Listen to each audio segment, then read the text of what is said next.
we're going to be talking about how to set up a drapery workroom. This is one corner of my workroom, and I'll have lots of tips and techniques that I can share with you to help you set up your workroom so that you can work efficiently, which will help you turn your work around a little bit more quickly. Let's talk about lighting. Let's face it, in a drapery workroom, good lighting is critical. You may not have as much natural daylight as I have in my workroom, but I have found that even with natural daylight, LED lights overhead are critical. And I believe the more light that you can have, the better. Let's talk about thread storage. I have racks on my walls with baskets, and near my Consew walking foot, which is an upholstery weight machine, I have upholstery threads right there at my fingertips, ready when I need to change a color. And then I have drapery weight threads down here, and I have some additional drapery weight threads down here in the rack at the end of the room. And on these, I try to keep them organized by color so that they're easy to find the exact color that I want to use when I need to change color threads. When you're organizing things in your workroom, you want to organize things in such a way that you can save steps in the workroom. Save yourself time from going and looking for things. If you can have something right at your fingertips, that's going to save you a lot of time. If you have a lot of like items or items for similar projects, organize those in such a way that each item has its own containers or their own drawers. And of course, you want to label those as well, so that it's easy for you to get a hold of those when you're ready to use them. On this side of my workroom, I have a table, and just beside the table, I have my sewing machines. This is a Juki straight stitch. I have a walking foot machine, a Consew, and then I have another straight stitch. It's an older model, works great. It's a workhorse. And then down on this end, I have a serger. So I like having them close by to the work table so that I can easily move any fabric that needs to be stitched over to the tables and I don't have far to go. Another feature is the table is on wheels. So if I have a lot of heavy fabric, I can easily wheel the table over to the machines, and the table itself can bear the weight of the fabric for the most part. Something else that I have is I have shelves just on angle irons down underneath the table. So on each side of the table, I store long rulers, and I store them in different lengths. And then, of course, everything needs its place, so at the end of the workday, things can be put away. Speaking of, everything has its place. Every machine has a trash can beside it, so things can go into the trash can rather than on the floor. And each machine has a drawer with tools that may be needed to change needles or change sewing machine feet, a seam ripper, needles, other tools, and just things that when we need them, they're close at hand, so we don't have to get up and go look for them. Everything has its place and goes back into the drawer once they're done being used. On our canvas covered tabletops, we have an extra layer of sheer fabric, sheer voile fabric. It's slippy, it's slidey, and it's very easy to move your fabrics across when you're working with large draperies. They very easily glide across the table, or if you're working on Roman shades, they slide on the table very easily as well. And so that it's more efficient, it's quicker, and it also helps to save wear and tear on your body because you're not dragging that fabric across It's literally just gliding. So it's very, very nice. The other thing that I like about the voile stretched over the canvas top is it helps to protect the canvas itself. And should the voile become soiled or need to be replaced, it's very easy just to remove it from the top. I've got it wrapped all the way around and stapled under the bottom, and it's very easy to replace. The other thing that I like about the voile is the little threads that get on our tabletops. They don't stick to the voile like they do the canvas. And I have a little brush here, and this brush, I can just easily sweep those off and then use my vacuum and get them up off of the floor. So I do have the rolly edge guides and the sticky numbered tape on top of the edge guide, and I just took the voile and I wrapped it all the way over and underneath, and that works really well on this table. This is another area just outside my workroom. And this is where I organize things that I don't use on a daily basis, but I want to have close by and organized so I know where things are. I have organized my zippers in boxes, and I have invisible zippers, I have regular zippers, and I have 2 boxes of decorative type zippers that I can use. I have tag guns and tags and small tools, bias tape makers and bodkins, things that I use in the workroom, but I don't need right at hand because they're not used on a daily basis. I also have some things that bring me inspiration. I have my mother's button jar, which brings me joy. I know that those were my mom's buttons. That's where she stored them.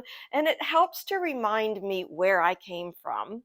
And it helps to remind me what is important to me, family. So I think it's important to keep your things organized in a way that makes sense for you, and also have something that says a little something about your personality and brings you joy while you are at work.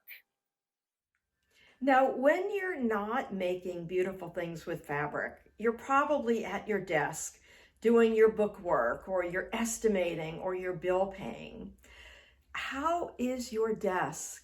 Is it set up efficiently so that you can get the job done and then get back to doing what you love to do? I'm going to pan around and show you my desk area and show you some tips, and maybe you can incorporate some of these in your desk area to help you be more efficient. So my desk is just right around the corner.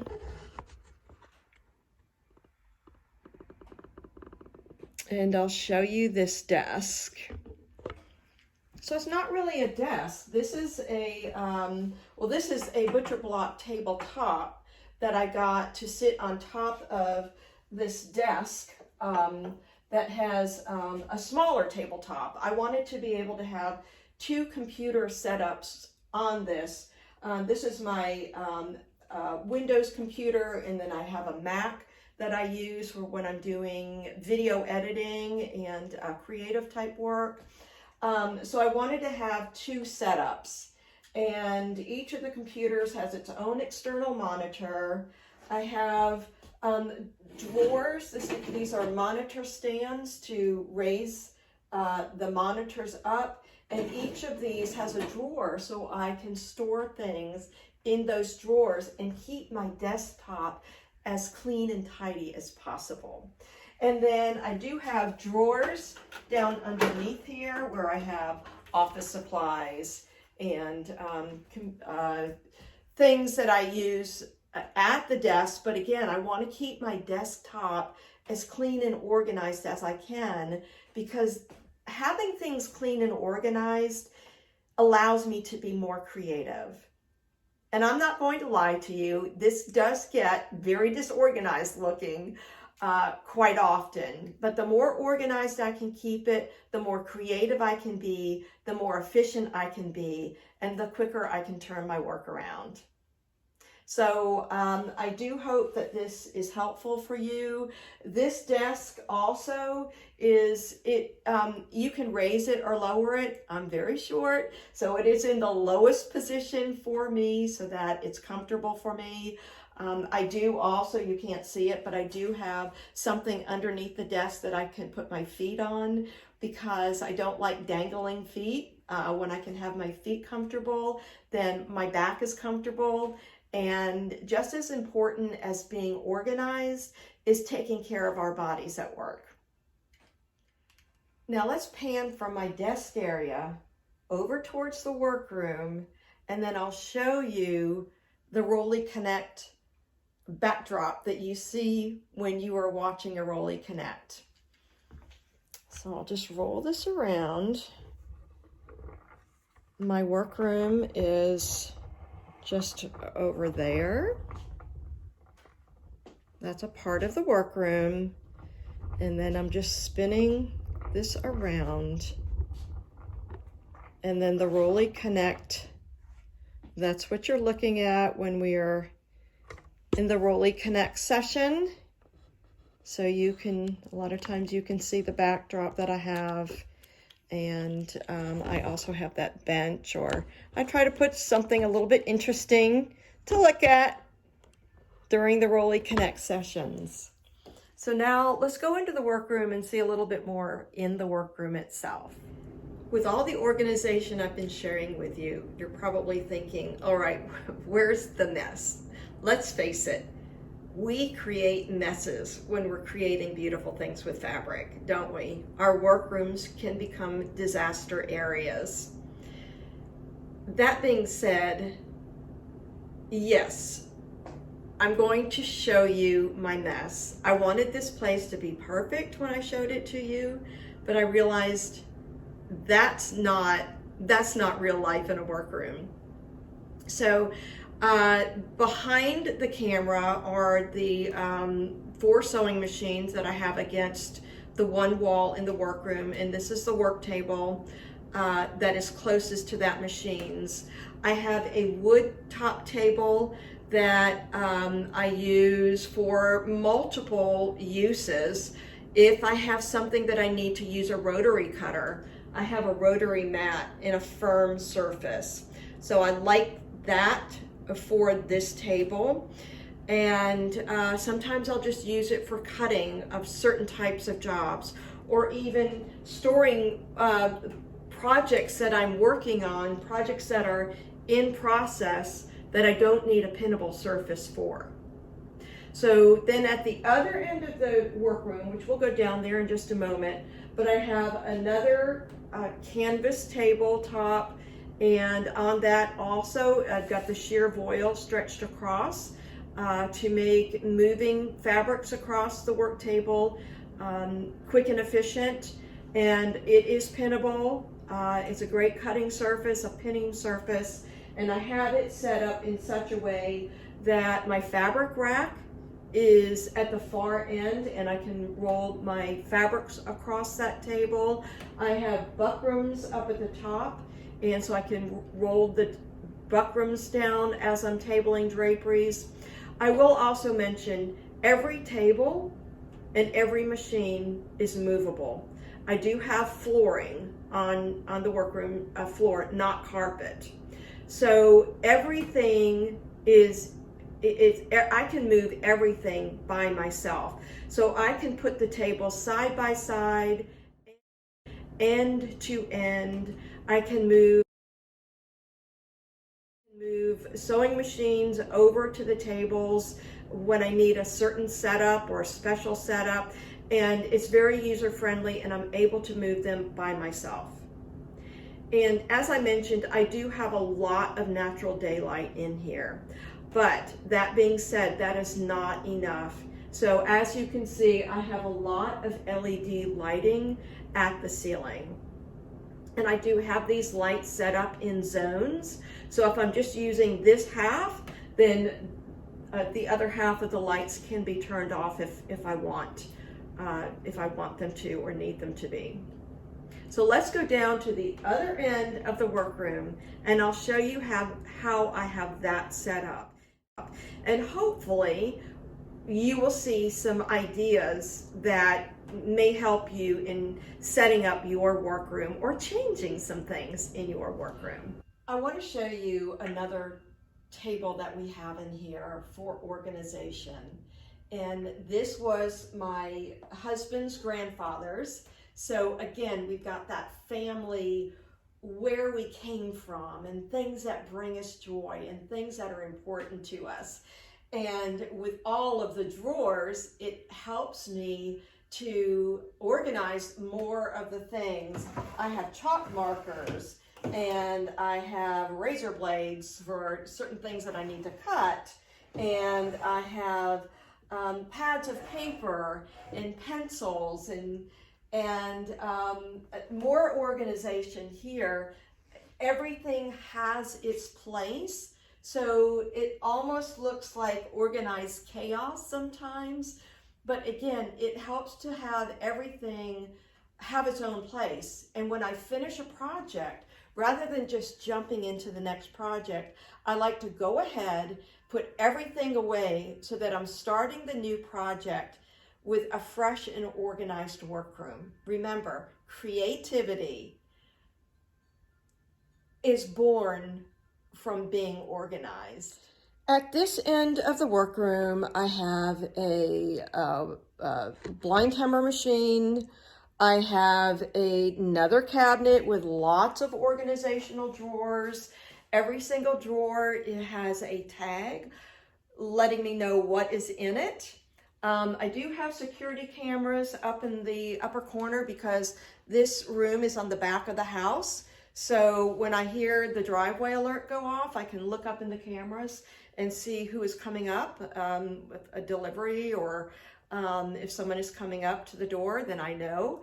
And I just find that it's nice to know what's going on outside while I'm in my own little zone creating beautiful things in the workroom. So then, as I mentioned, I've got a fabric rack at the end of the table. I've got different linings. I have different rolls of fabric for client projects. I do keep the buckram up at the top so that I can easily roll off the size that I need. You may have noticed that each of my tables have fabric skirts, and I do that just so that I don't see what I have stored underneath.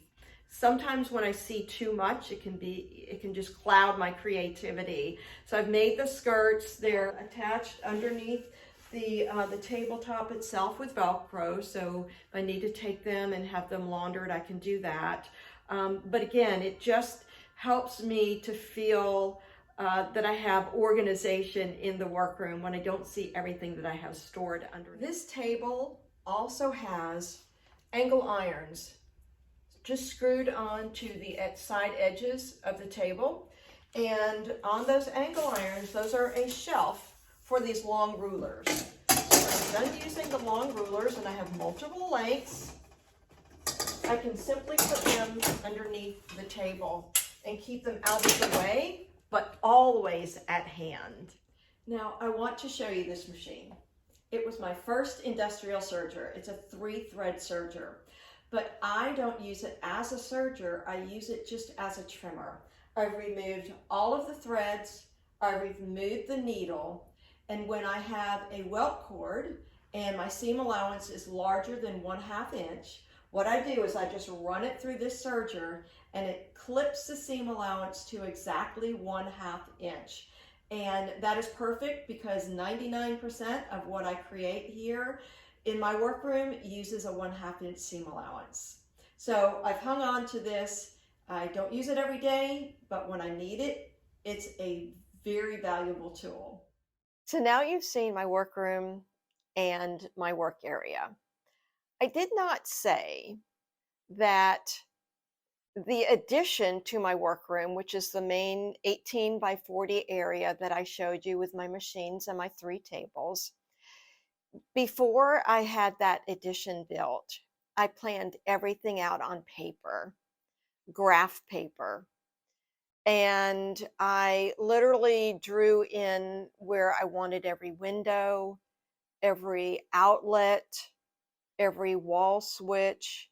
I drew in every piece of furniture to make sure that I had everything planned out in such a way that would make sense to what I do in my workroom. So if you are in the process of changing your workroom around or recreating a workroom, I highly recommend that you scale everything out and see what it looks like to you scaled out on graph paper so that you can make sure that you are best utilizing the space that you have.